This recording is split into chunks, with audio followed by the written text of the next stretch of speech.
मुझे एक फाइज नाम के लड़के की फ्रेंड रिक्वेस्ट आई, जो मैंने बस दिल की मानकर कबूल कर ली।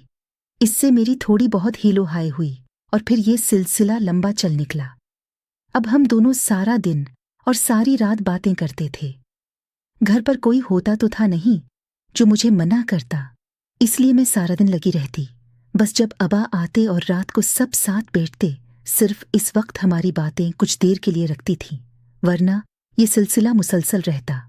फाइज भी हर वक्त मुझसे बातें करता रहता, यहाँ तक कि वो बाहर जाते हुए बाइक पर या फिर किसी दुकान पर भी खड़े होकर भी बातें करने से बाज नहीं आता था।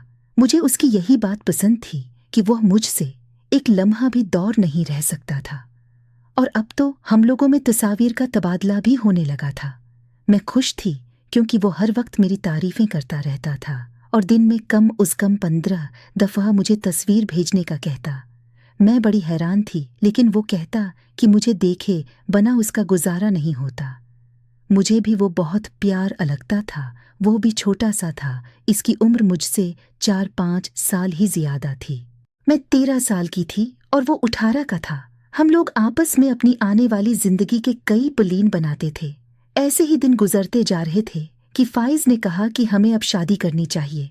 मैंने उसे कहा कि अभी हमारी उम्र ही क्या है, मुझे कम इस कम 20 साल का होना चाहिए और तुम्हें 25 का। लेकिन वो नहीं मान रहा था। उसे अब मेरी याद बहुत ज्यादा आती थी और मेरे बगैर उसका गुजारा भी नामुमकिन था। वो कहता था कि तुम्हारे बना मुझे अब सांस भी नहीं आती। उसकी ऐसी बातें सुनकर मैं भी बस हो जाती थी। मैंने बातों ही बातों में इमा इबा से ये भी पूछा था कि अगर मेरा कोई रिश्ता आता है तो क्या होगा, लेकिन उम्मा ने इसी वक्त कह दिया कि तुम बहुत छोटी हो।